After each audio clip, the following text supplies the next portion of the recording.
warahmatullahi wabarakatuh. Teman-teman, ketemu lagi di Bengkel Bapak Servis, bengkel tepatnya teknisi pemula kupul. Kali ini spesial request dari pertanyaan teman-teman. Pertanyaan yang sering datang di kolom komentar. Pertama, banyak yang menanyakan, Bang, bagaimana cara kita untuk mengurut jalur? Kedua, Bang, kok Abang bisa tahu tegangan tiap-tiap blok pada televisi? Jadi, buat yang bertanya dan buat yang pemula, maaf, pilihan teman-teman hanya dua. Pertama, silahkan close video ini jika menurut Anda nggak penting. Atau siapkan kopi, rokok, fokus dan fokus. Karena nggak ada pilihan ketiga untuk skip video, percuma dilihat kalau nggak ngerti. Oke, halus ya? Halus. Jadi, saya jawab dulu pertanyaan yang kedua. Bang, kenapa sih Abang bisa tahu masing-masing tegangan pada tiap blok televisi? Caranya simpel, teman-teman. Caranya simpel.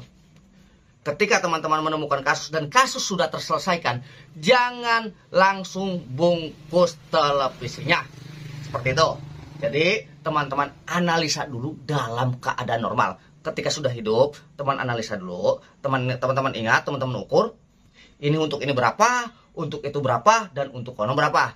Jangan langsung membungkusnya.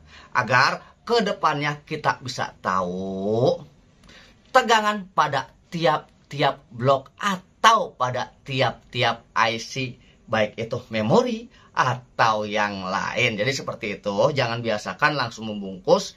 Kita analisa dulu dalam keadaan dia normalnya berapa volt, seperti itu. Jadi jangan terlalu nafsu, semua aja apa ya. Jangan terlalu nafsu lah, jangan terlalu nafsu. Analisa dulu, setelah itu baru dibungkus. Jadi luangkan waktu 5 menit saja. Dan untuk yang kedua, bagaimana cara mengurut jalur? Dan untuk yang kedua, maaf, bagaimana cara mengurut jalur? Oke, kita langsung masuk. Oke, teman-teman, seperti biasa sebelum kita mulai pada tahap pembelajaran, alangkah baiknya kita membaca doa terlebih dahulu agar saya dikasih kemudahan untuk menerangkan. Dan teman-teman juga dikasih kemudahan untuk menerima apa yang saya sampaikan. A'udzubillahi minasyaitonirrajim. Bismillahirrahmanirrahim. Oke, fokus, fokus, fokus.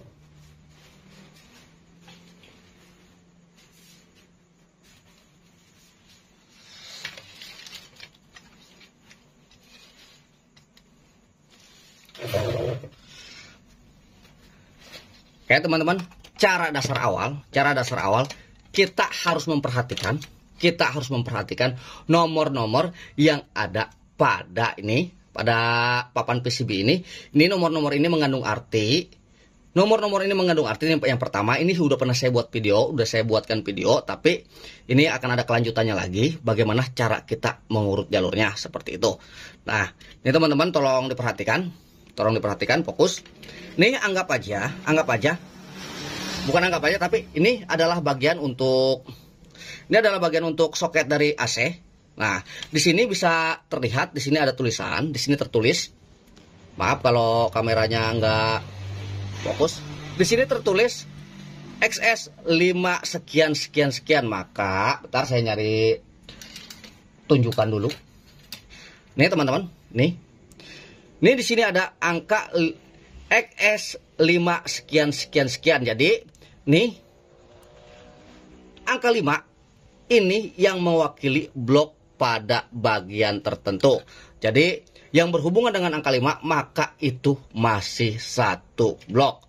Jadi, ini angka 5 berada di bagian AC, ini bisa dikatakan di bagian regulator. Berarti regulator itu memiliki angka blok 5. Jadi kita lihat aja di bagian kepalanya, bisa dibilang kan di kepalanya nih awal mula. Ini awal mula, dan awal mulanya ini terdapat angka 5. Maka berarti blok regulator ini di bagian angka 5, walaupun ini terpaut jauh ada di sini kah nomor 5, berarti itu masih berkaitan dengan regulator. Jadi walaupun anggaplah ada di sini nih.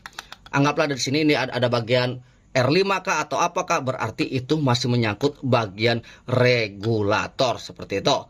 Dan ini teman-teman, saya akan mencari bagian paling jauh. Mana nih? Nih, contoh ini masih R5 nih, kelihatan nggak? Maaf. Ini masih R5, nih masih R5. berarti ini masih berkaitan dengan blok regulator. Resistor ini masih bagian 5 seperti itu, dan ini pun sama, berarti ini masih bagian regulator. Itu cara membedakan blok-blok pada televisi. Andai kata fokus. Andai kata nih di blok suara ini kan untuk speaker nih, teman-teman. Nih. Ini kan untuk speaker nih. 601 nih, XS 601. Nih.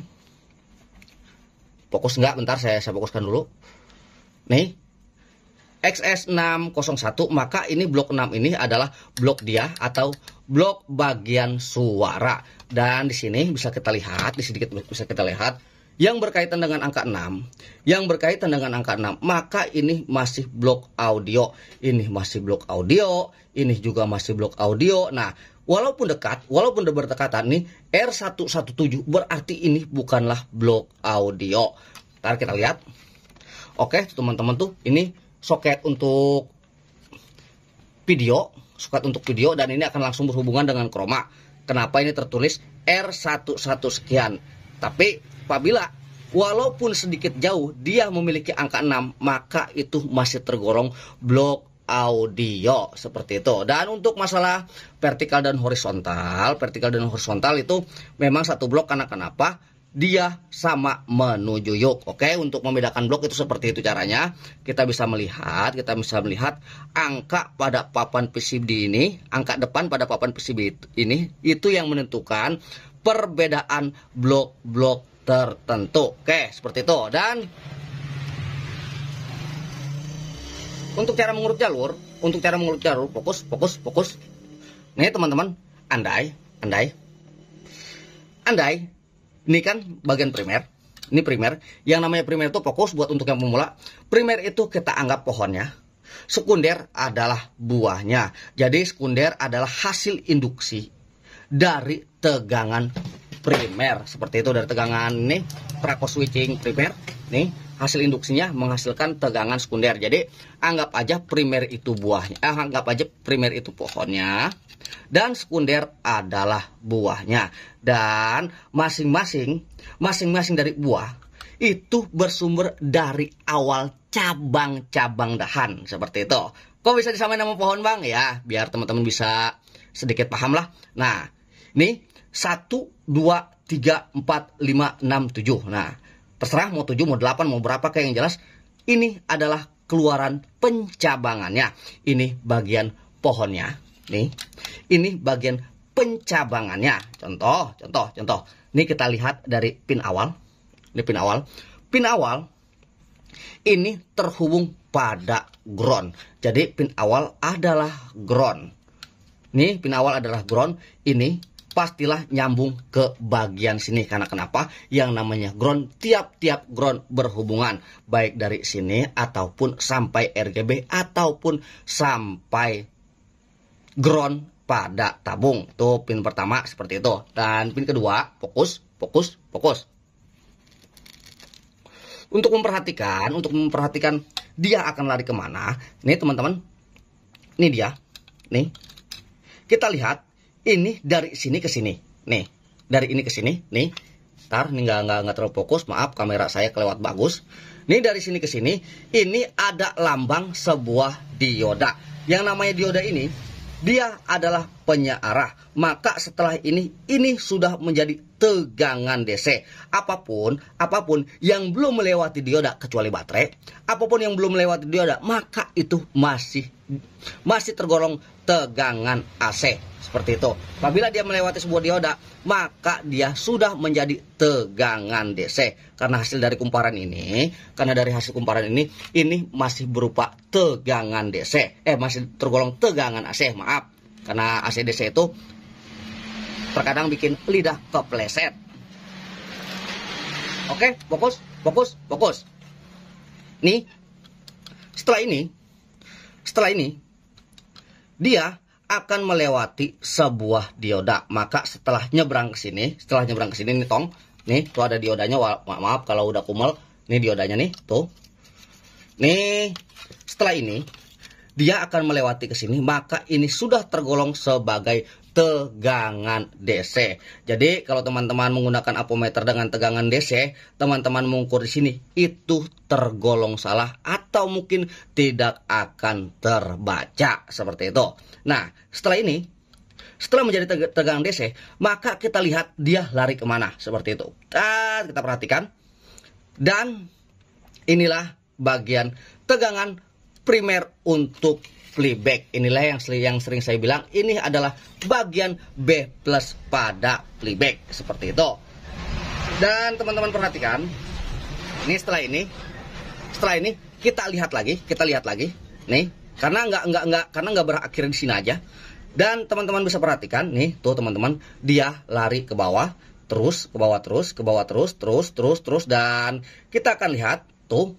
Nah, ini dia lari ke bagian beberapa resistor, dan resistor akan terhubung lagi ke bagian transistor kecil dan juga ke bagian optokopler. Maka ini pin yang pertama dipergunakan untuk B plus juga umpan balik atau kopling untuk tegangan. Jadi apabila ada permasalahan, maka akan dibaca error, akan terbaca nggak normal, oleh optokopler ini, dan dia akan memerintahkan ini untuk bekerja lebih atau bekerja lambat seperti itu. Ini anggaplah ini koplingnya, nih bagian B plus ini dipakai untuk playback dan juga dipakai untuk umpan balik. Apabila apabila bagian vertikal bermasalah, anggaplah dia drop atau apa, maka tegangan 110 ini berkurang, maka secara enggak langsung dia mendeteksi sebuah kejanggalan. Bisa jadi ini nggak bakal keluar dan ini mampet, bisa jadi ini akan jebol. Karena kenapa? Ini tanpa sistem protek sama sekali, karena dia terus memberitahukan, optokopler memberitahukan bahwa ini bagian 110 kurang, dan mau nggak mau optokopler memberitahukan kepada bagian reaper atau sopirnya, dia memerintah untuk transistor ini bekerja lebih sehingga mendapatkan tegangan 110 volt. Itulah istimewanya sebuah SMPS. SMPS itu nggak bakal walaupun tegangan PLN itu berkurang, akan tetapi tegangan 110-nya tidak akan berkurang. Dan itu akan lebih menyiksa bagian transistor regulator. Karena kenapa? Dia disuruh bekerja lebih karena mendapat perintah untuk terus menggenjot sehingga mendapatkan tegangan 110. Jadi kalau listrik Anda spanning, kemungkinan yang cepat rusak adalah bagian regulator, karena transistor ini lebih dipaksa untuk bekerja lebih. Oke? Jadi poin pertama udah kita lalui. Paling saya ini untuk beberapa poin aja yang jelas bagaimana cara mengurutnya seperti itu. Oke, ini pin pertama kita dapati bahwa untuk B plus dan juga umpan balik. Dan pin yang kedua, pin ketiga, pin pertama kan ground, pin kedua B plus, dan pin ketiga kita lihat nih teman-teman, nih dia di sini ke sini, dan ada sebuah W atau jumper. Nih ada jumper ke sini, truk seperti ini. Dan setelah ini dia akan melewati sebuah dioda truk seperti ini, dan kita akan lanjutkan. Saat dia lari ke sini, dan bertemu sebuah elko. Ini bisa saya pastikan bahwa ini adalah elko 250 volt. Ini bagian tegangan video. Jadi tegangan video nggak bersumber dari playback, akan tetapi dari regulator ini sendiri.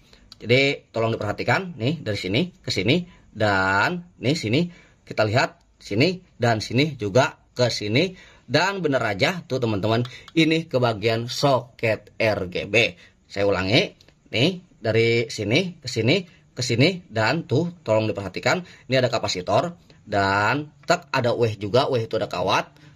Dia lari ke sini, dan juga set ini ke bagian RGB metrik yang kabel 3 ini nih teman-teman. Nih berarti dia tegangan video. Jadi teman-teman biar bisa tahu, terkadang ada juga yang masih keliru. Bang, tegangan RGB kok tegangan video ada tapi tegangannya begini-begini bang. Oke, jadi lihat dulu. Ini video tegangannya dari playback atau dari regulator itu sendiri. Jadi teman-teman harus pastikan, harus pahami. Banyak juga yang apa namanya, yang maaf. Yang kurang memahami, dia bilang, "Bang, playback bekerja akan tetapi tegangan vertikal nggak ada, tegangan heater nggak ada." Itu mah belum kerja kalau untuk di televisi Polytron. Karena kenapa? Televisi Polytron baik heater dan vertikal bersumber dari playback. Jadi kalau itu nggak ada, pastilah playback belum bekerja. Jadi teman-teman harus pastikan ini tegangannya bersumber dari mana agar teman-teman bisa mengeksekusinya. Oke, kita lanjut. Kita lanjut ke yang selanjutnya. Fokus. Jadi ini pin yang ketiga, ini untuk bagian tegangan video. Oke, pin yang keempat hampir semua melewati sebuah dioda. Karena kenapa? Modulasi ini memerlukan tegangan DC. Dan kita lihat teman-teman, nih kesini, dia kesini, nih, dia lari ke sini dan juga lari ke sini. Nih, dia melewati sebuah dioda. Tuh, di sini ada lambang resistor, nih kelihatan kan teman-teman? Nih, ada lambang resistor. Maaf kalau misalnya sedikit blur. Ini ada lambang resistor, tek, dia lari ke sini. Tuh, ada kapasitor lagi, Dia lewat ke sini, dan teman-teman tolong perhatikan, tuh, ke sini, dan ini untuk bagian driver horizontal. Jadi dia dipakai untuk driver horizontal, dan juga kita lihat lagi, teman-teman. Nih, ke sini, ini ke sini, ini ke sini, nih. Ini dipakai untuk driver horizontal, dan kita akan lihat lagi teman-teman. Setelah ini pasti dia akan muter lagi, karena kenapa? Terkadang bagian vertikal memakai tegangan dari sini, dari driver. Jadi yang apa namanya? Yang untuk pin keempat ini biasanya dipakai untuk 2. Oh ya teman-teman, tuh. Nih, jadi dari sini ke sini, nih teman-teman tolong perhatikan. Dari elko sini dicabangkan 2. Pertama ada sebuah resistor untuk driver yang akan nyampe ke sini nih, driver horizontal nih yang trapo kecil, tuh teman-teman. Dan akan dilanjutkan lagi kepada jumper tuh ke sini, dan tolong dilihat tuh langsung kepada IC vertikal. Jadi untuk pin yang keempat ini dipakai pencabangan untuk 2 hal. Pertama untuk driver, kedua dipakai untuk vertikal. Jadi seperti itu cara mengurutnya. Dan yang ketiga, tolong perhatikan nih teman-teman. Ini dia ke sini, dan ke sini, lalu ke sini, dia ke sini lagi, dioper lagi ke sini, dan dioper lagi ke sini, dan dia menuju sebuah transistor seperti transistor. Ini sebenarnya bukan transistor, ini IC 7805 atau 7812, bisa juga 7809. Jadi ini untuk mengaktifkan tegangan, bisa jadi tegangan 8 volt kah atau tegangan berapa volt kah. Nah, di sini pun nih, apabila di sini tidak ada tegangan, teman-teman juga bisa mengurut. Ntar saya lihat ini. Oke, ini 7805 teman-teman. Ini regulator 7805. Ini bagian inputnya, ini bagian outputnya. Ini bagian input untuk masuk tegangan, ini bagian keluarnya. Ini pun sama, pastilah bersumber dari bagian sini. Tinggal kita urut aja. Nah, untuk 5 volt ini bisa juga dipakai untuk memori atau yang lain bisa. Dan kita lihat inputnya dari mana, teman-teman. Nih. Ini inputnya nih. Bersumber dari tegangan mana? Oke, dia ke sini, ada jumper, dia lari ke sini. Tuh, hampir sampai. Kita lari lagi ke sini, dan tuh dia bersumber dari transistor 78, mungkin 09 atau 12. Oke, ini bersumber dari 7812, dan 7812 di switch dari transistor ini teman-teman. Transistor hampir menyerupai transistor kembar nih yang C sekian, dan dia bersumber dari sini. Jadi yang 1 2 3 4 5, 1 2 3 4 5, yang kelima ini dipakai untuk transistor 7812 difilter lagi menuju transistor 7805. Nah, untuk 12 bisa nanti dikecilkan untuk yang 8 volt bagian RGB bisa, untuk 05 bisa jadi untuk memori atau untuk kebutuhan 5 volt yang lainnya. Bisa juga ini akan lari ke tuner, nih tuner, karena kenapa? Di tuner ini tegangan 5 voltnya akan disambungkan, akan digabungkan untuk menghidupkan dia yang 5 voltnya. Seperti itu, karena berhubung ini komponen aktif, hampir rata-rata komponen aktif, jadi dia memerlukan tegangan PCC seperti itu. Jadi yang ketiga pun sudah kita ketahui, yang kelima tuh 2, 3, 4, 5, yang kelima pun sudah kita ketahui bahwa dipakai untuk 7812 dan difilter lagi untuk 7805. 7812 ini berupa IC bukan transistor, dia untuk anggap aja dia pembreakdown tegangan dan akan nanti di breakdown lagi 7805. Jadi ini main breakdownan udah diturunin lagi seperti itu. Dan selanjutnya nih dioda di jalur yang ke-6, Ini kita lihat nih lari ke sini, dia lari ke sini, ke sini dan dia ke sini, dia lari lagi ke sini, dia lari lagi ke sini. Nih teman-teman, ini bisa jadi dia nanti akan lari ke bagian audio atau yang lainnya. Jadi itu cara mengukur. Ini untuk bagian sini teman-teman nih. Jadi itu cara mengurut jalurnya teman-teman. Itu cara mengurut jalurnya, bagaimana kita melihat jalur-jalur pada televisi. Kenapa saya ambil televisi Cina? Karena ini paling enak untuk pembelajaran. Kalau saya kasih televisi SAP atau yang lain, bisa enggak malah jadi keder seperti itu. Jadi saya kira itulah dasar-dasar bagaimana cara mencari jalurnya. Terutama ingat, luangkan waktu beberapa menit, jangan langsung asal bungkus. Ketika ini TV udah hidup, kita pastikan tegangan untuk ini berapa, untuk ono berapa, untuk menjadi bahan kedepannya di saat kita dapat kasus-kasus yang lain. Jadi saya kira kurang lebihnya saya mohon maaf. Ya, mudah-mudahan dapat dimengerti. Wabillahi taufiq wal hidayah. Wassalamualaikum warahmatullahi wabarakatuh. Halus.